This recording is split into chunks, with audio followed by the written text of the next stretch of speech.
Good morning, students. In today's class, I am going to discuss the drugs that is used in treatment of gout. Okay. So, in yesterday's video, I had sent what is gout, classification of the drugs that is used in treatment of gout, and also I discussed one drug that is colchicine. Okay. Continuing with the drug, the next class of drug is NSAIDs. That is non-steroidal anti-inflammatory drugs. Okay, so we know that there are various drugs. So normally oxycam derivative like piroxicam, naproxen, then diclofenac and other newer drugs like celecoxib, these are most commonly used for the treatment of gout. Okay, but here these NSAIDs, they usually provide symptomatic relief.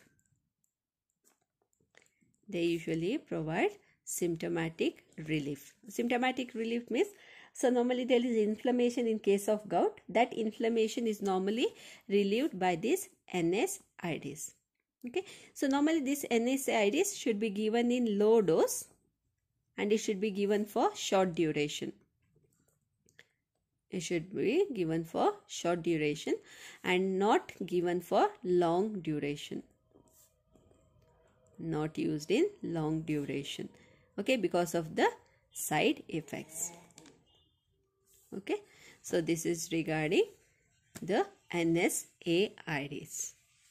Okay, the next drug that I am going to discuss is allopurinol. So allopurinol is a drug which normally inhibits the synthesis of uric acid. It inhibits the synthesis of uric acid. Okay, so this allopurinol, it is a hypoxanthine derivative. It is hypoxanthine derivative. As I told, it inhibits the uric acid synthesis. Okay, so when you give this allopurinol, okay, so this hypoxanthine produces uric acid. Okay, hypoxanthine produces uric acid. Okay, and the enzyme that is responsible is xanthine oxidase. Okay, so if you give the drug allopurinol, so this allopurinol will inhibit this xanthine oxidase enzyme. So what happens is the conversion of hypoxanthine to uric acid is reduced. So what happens is the plasma concentration of uric acid comes down.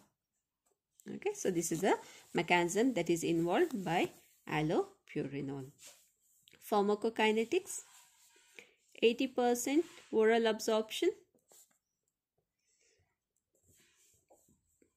Okay, half-life of the drug is 2 to 3 hours. Half-life is 2 to 3 hours. Next is adverse effect. So the main adverse effect of this drug is hypersensitivity reaction. Hypersensitivity reaction. So normally hypersensitivity reaction involves rashes, fever, okay, and GI effects. GI side effects, which normally involves irritation, okay, then headache. This other adverse effect, nausea. So nausea, just the vomiting sensation, and dizziness. Okay, so these are the adverse effect of allopurinol. Next is drug interaction.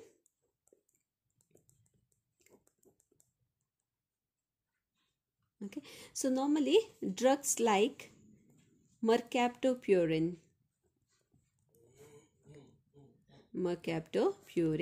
and azathioprine. Okay, so these are usually anti-cancer drugs. So these drugs are normally metabolized by xanthine oxidase enzyme. Okay, so if these drugs are given in combination with allopurinol, so what happens is the concentration of this drug increases in blood. Okay, the reason is the drug is not metabolized because allopurinol inhibits the xanthine oxidase enzyme. Okay, next is the uses. So normally it is used in treatment of chronic gout, used in treatment of chronic gout. Secondary hyperuricemia.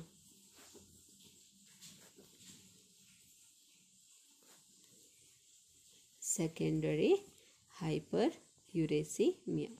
Okay, so these are the uses of allopurinol. Okay, so this allopurinol, either first you start with colchicine or NSAIDs, okay, then followed by allopurinol. Okay.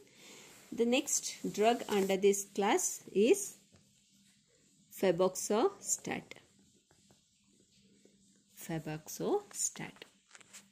Okay, so this is again one more drug that also inhibits the xanthine oxidase enzyme. So the mechanism is similar to allopurinol. Okay, but this is not a purine metabolite or a purine drug. It is not a purine. Okay, so what happens is this also reduces the formation of uric acid. Okay, adverse effect of this drug: it causes nausea, diarrhea, headache,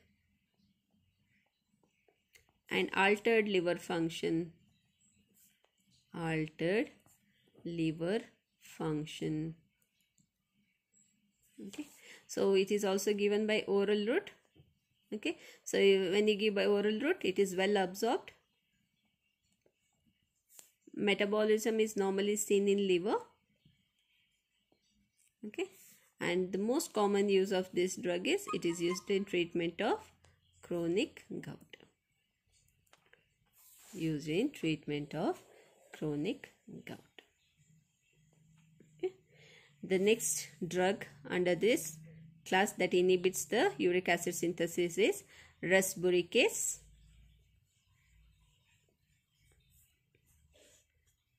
Okay, so when you give this drug converts uric acid to allantoin. It converts uric acid to allantoin. So this allantoin is highly water soluble. Okay, so what happens is it will be excreted in urine.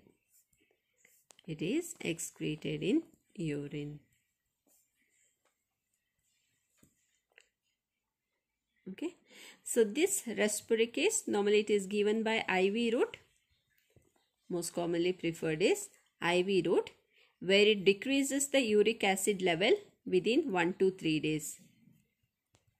It decreases uric acid level in 1 to 3 days. Adverse effects: it causes allergic reactions. It causes allergic reactions, gout, nausea, and anemia. Use is refractory chronic gout. Refractory is nothing but once the gout is cured, again if there is reoccurrence of gout, in such case it is most commonly used. Okay, so these are the 3 drugs that comes under the class of uric acid synthesis inhibitor. So the next class is uricosuric drugs. So I'll be discussing in a next video.